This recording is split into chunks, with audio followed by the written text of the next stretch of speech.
నమస్కారం. నా పేరు మోహన్ కుమార్ గడింపల్లి. నేను వృత్తిరీత్యా చార్టర్డ్ అకౌంటెంట్.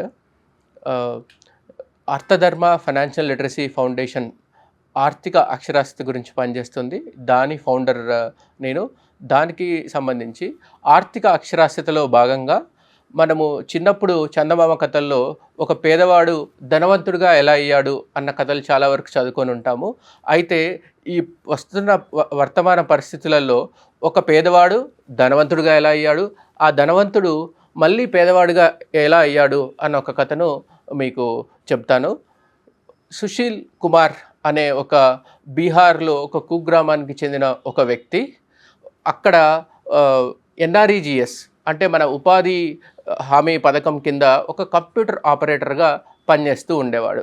ఆయన కాంపిటేటివ్ ఎగ్జామ్స్ మన రాష్ట్రంలో కూడా చాలామంది గవర్నమెంట్ కాంపిటేటివ్ ఎగ్జామ్స్కి ప్రిపేర్ అవుతారు కదా, అలా ఆయన కాంపిటేటివ్ ఎగ్జామ్స్కి ప్రిపేర్ అవుతూ చదువుకుంటూ ఉన్నాడు. ఆయన ఎంత బాగా చదువుకుంటున్నాడు అంటే ఒక దేశవ్యాప్తంగా చాలా ప్రసిద్ధి చెందిన కౌన్ బనేగా కరోడ్పతి అనే ఒక ప్రోగ్రామ్కి అటెండ్ అవుతారు.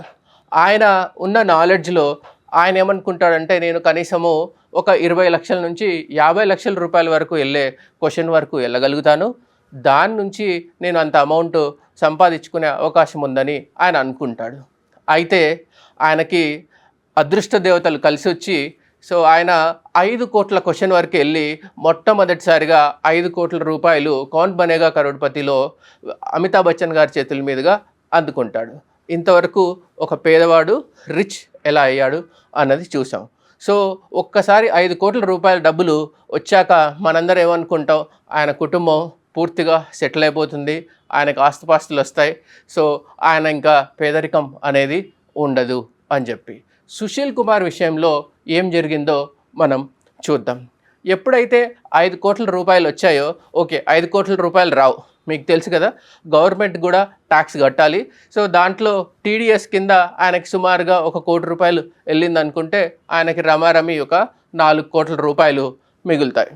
ఈ 4 కోట్ల రూపాయలు ఎప్పుడైతే ఈ ఫేమ్ వచ్చిందో, ఎప్పుడైతే సంఘంలో హోదా వచ్చిందో, ఫుల్ మీడియా ఫోకస్ ఆయన మీద ఉండడంతో తర్వాత అన్ని డబ్బులు వచ్చేసరికి బీహార్ చాలా వెనుకబడిన ప్రాంతం అప్పట్లో కూడా.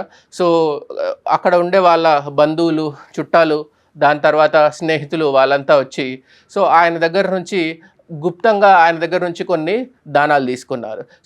ఆయనకి మీడియా ఎక్కువగా ఫోకస్ అటెన్షన్ ఇవ్వడం వల్ల సెలబ్రిటీ అయిపోయి అక్కడ జరిగే ప్రతి ఫంక్షన్లోనూ ఆయన పార్టిసిపేట్ చేయడము, దాని ద్వారా ఆయన డబ్బులన్నీ ఖర్చు అవ్వడము జరిగింది.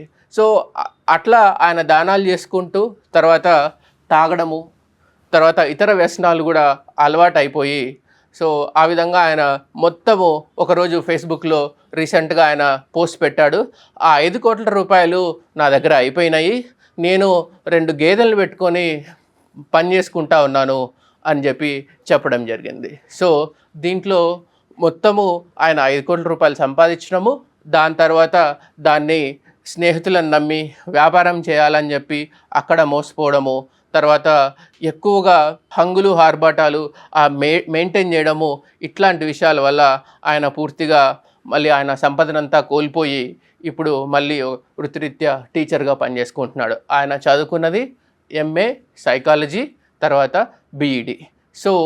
ఈ విషయంలో మనకు పూర్తిగా ఏమర్థమవుతుందంటే డబ్బులు రావడం ఒకటే ఇంపార్టెంట్, అది ఎంత ఇంపార్టెంటో తర్వాత దాని డబ్బుల్ని సద్వినియోగం చేసుకోవడము, సరైన మార్గంలో దాన్ని ఇన్వెస్ట్మెంట్గా పెట్టుబడిగా మార్చుకొని దాని ద్వారా ఆదాయం సంపాదించుకోవడము అన్నది చాలా ముఖ్యమైన విషయం. డబ్బులు సంపాదించడం ఒక తెలియడము, మనము ఉద్యోగం చేయడం ద్వారా కానీ, ఒక వ్యాపారం చేయడం ద్వారా కానీ, లేకపోతే వేరే ఏదైనా ఒక యాక్టివిటీ చేయడం ద్వారా కానీ మనము డబ్బులు సంపాదించవచ్చు. అయితే ఆ సంపాదించిన డబ్బుల్ని ఎట్లా ఖర్చు పెట్టాలి అన్నది చాలా ముఖ్యమైన ప్రక్రియ ఆర్థిక ప్రణాళికలో. మీరు కూడా ఇట్లాంటి విషయాలని మీ బంధువులలో కానీ మీ స్నేహితులలో కానీ చూసిండొచ్చు. దీని ద్వారా మనం నేర్చుకోవాల్సిన విషయాలు ఏంటంటే, ముందుగా ఎక్కువగా డబ్బులు వచ్చినప్పుడు లేకపోతే డబ్బులు సంపాదించిన తర్వాత ఎంత ఖర్చు పెట్టాలి, కుటుంబ అవసరాలకు ఎంత ఉపయోగించుకోవాలి, దాన్ని భవిష్యత్ అవసరాల కోసం ఎంత ఉపయోగించుకోవాలి, పిల్లల చదువులకు ఎంత ఉపయోగించుకోవాలి, తర్వాత రిటైర్మెంట్ అంటే ఇంతకుముందు పిల్లోళ్ళు ఉంటే కనుక పిల్లల్నే పెట్టుబడిగా చూసినటువంటి మానవ జీవితంలో ఇప్పుడు అందరినీ అనాథాశ్రమాల్లో వదిలేస్తున్న క్రమంలో మన రిటైర్మెంట్ గురించి కూడా ప్లాన్ చేసుకోవడం అవసరం. సో మీకు వచ్చిన ఆదాయంలో మీ కుటుంబ అవసరాలకి ఎంత, భవిష్యత్తు కోసం ఎంత, పిల్లల కోసం ఎంత, తర్వాత మీ రిటైర్మెంట్ కోసం ఎంత అన్నది ప్లాన్ చేసుకుంటే బాగుంటుంది.